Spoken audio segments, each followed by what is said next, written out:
So for example, yung private property, yung lupa nyo kinuha way back 2000. 2026 na ngayon, so 26 years hindi pa rin kayo nababayaran.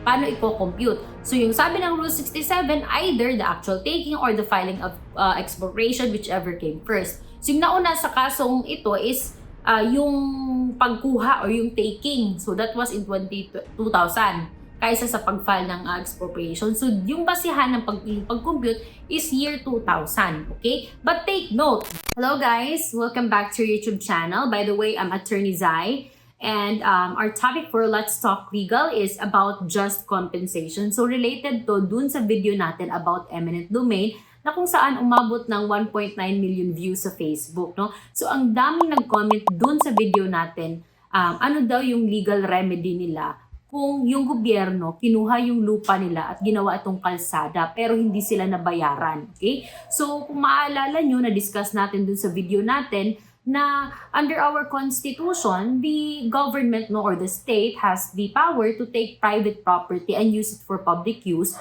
but they have to pay the landowner just compensation. So, ibig sabihin, kapag yung ari-arian nyo, yung private property nyo, kinuha ng gobyerno para gawin itong pampubliko, no? Katulad ng kalsada, ginawa itong park, o ginawa itong eskwelahan. So, yung may-ari is entitled to receive payment of just compensation. So, ngayon, paano mo mai-enforce yung right mo or paano mo masisingil yung gobyerno doon sa property na kinuha nila at ginawa nilang kalsada? So, yan yung pag-uusapan natin sa episode na ito. Una, pag-usapan muna natin kung ano ang basihan natin kung bakit maniningil tayo sa gobyerno. So, ang ating legal basis is walang iba kundi ang ating saligang batas or ang ating constitution, the 1987 Philippine Constitution, particularly Article 3, Section 9, which provides that private property shall not be taken for public use without just compensation. So, ibig sabihin na hindi maaaring kunin ang ating private property nang hindi tayo binabayaran. So karapatan natin ayon sa konstitusyon na mag-demand ng kabayaran sa gobyerno doon sa ari-ariang kinuha nila. Okay? So under the rules, may tinatawag tayong expropriation proceeding, no? So if ang gobyerno gustong kunin ang isang private property at gawin itong, let's say, kalsada, gawin itong paaralan o park, kailangan nilang mag-file ng verified complaint, no, for expropriation proceeding, at doon sa proceeding na iyon, doon na rin i-determine ng korte kung magkano ang dapat nilang ibayad doon sa may-ari ng lupang kinuha nila para gawing kalsada. So yun dapat yung proseso. Pero may maraming kaso, no, maraming sitwasyon na kung saan walang expropriation proceeding na fina-file ang gobyerno. Yung nangyayari is kinukuha muna yung private property, no? Ginagawa na itong kalsada, pero walang expropriation proceeding. So ang ending, hindi nababayaran yung may-ari ng lupang kinuha. Okay? So ano yung legal remedy natin para makapaningil tayo? So eto na yung legal remedy nyo. Okay? So there was a recent case, no? The case of heirs of Mariano et al. Versus City of Naga. This was decided by the Supreme Court on October 18, 2022. So medyo bago pa siya. Sinabi dito ng Supreme Court na if the state takes the land of a person under its power of eminent domain and the state did not institute an expropriation proceeding under Rule 67, the landowner's remedy is to institute an action for inverse condemnation proceeding. So, sinabi ng Supreme Court dito na if kinuha daw ng gobyerno yung isang pribadong pag-aari, no, ari-arian, pero hindi sila nag-file ng expropriation proceeding sa korte, yung may-ari ng lupa ay may legal remedy na mag-file ng kaso sa korte for inverse condemnation. So yung purpose ng inverse condemnation is of course para mabayaran kayo, para ma-determine ang value ng just compensation.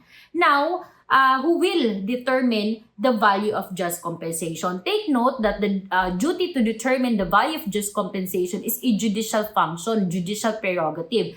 This was clear in the case of National Power Corporation versus De La Cruz and Forfom Development Corporation. Sinabi ng Supreme Court sa kasong ito na the duty to determine just compensation is a judicial function and the appointment of a commissioner is mandatory. So meaning it is the duty of the court to determine payment of just compensation with the aid of a commissioner. So mag-a-appoint ang korte Once na i-file yung kaso ng inverse condemnation, mag-a-appoint yung korte ng commissioner na kung saan ito yung magdi-determine or mag-a-assess ng value ng lupa na kinuha at ginamit ng gobyerno. Okay? So, how are we going to compute the period to determine just compensation? Saan tayo magsisimula? So, sabi ng Rule 67, Section 4 of the Rules of Court, the value of just compensation is to be determined as of the date of taking of the property or the filing of the complaint, whichever came first.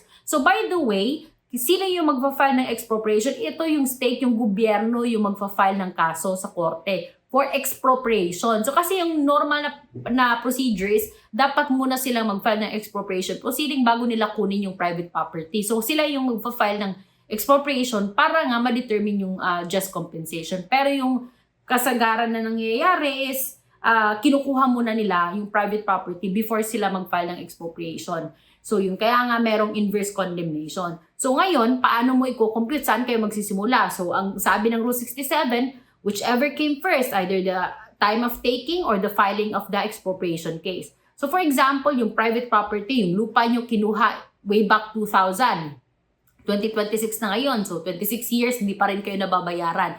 Paano i-compute? So, yung sabi ng Rule 67, either the actual taking or the filing of expropriation, whichever came first. So, yung nauna sa kasong ito is yung pagkuha or yung taking. So, that was in 2000 kaysa sa pag-file ng expropriation. So, yung basihan ng pag-compute is year 2000. Okay? But take note na so, there was a recent case also, the case of Republic of Philippines versus spouses Mariano Nocom and Ana Coreta Nocom. This was decided in 2021. So, sinabi ng Supreme Court dito na in determining the value of a property taken based on the fair market value of the property, when there's a delay in payment, so kung hindi raw nabayaran ng gobyerno yung may-ari ng lupa, the landowner should be recompensed with the profit they did not gain due to the delay.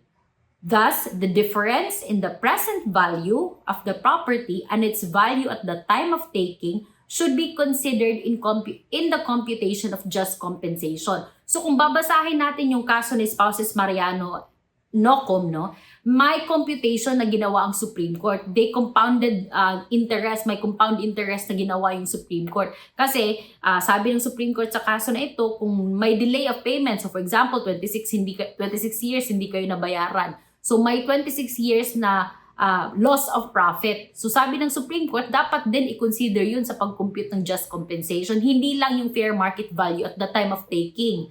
Kasi nga, unfair naman din kasi sa loob ng 26 years, dapat sana na pagkakitaan nyo yung lupa, pero kasi kinuha to ng gobyerno, may loss of income na. So sabi ng Supreme Court, aside from the fair market value of the property, the court should also take into consideration the loss of income due to the delay of payment. So kaya, kung babasahin yung kaso ni spouses Mariano Nocom, may computation paano yung pag-compute ng compound interest. Okay? So again, to sum it up, if your property, private property is taken for public use without payment of just compensation, your legal remedy is to file an inverse condemnation proceeding. Okay? So I hope that's clear. That's it for Let's Talk Legal with Attorney Zai.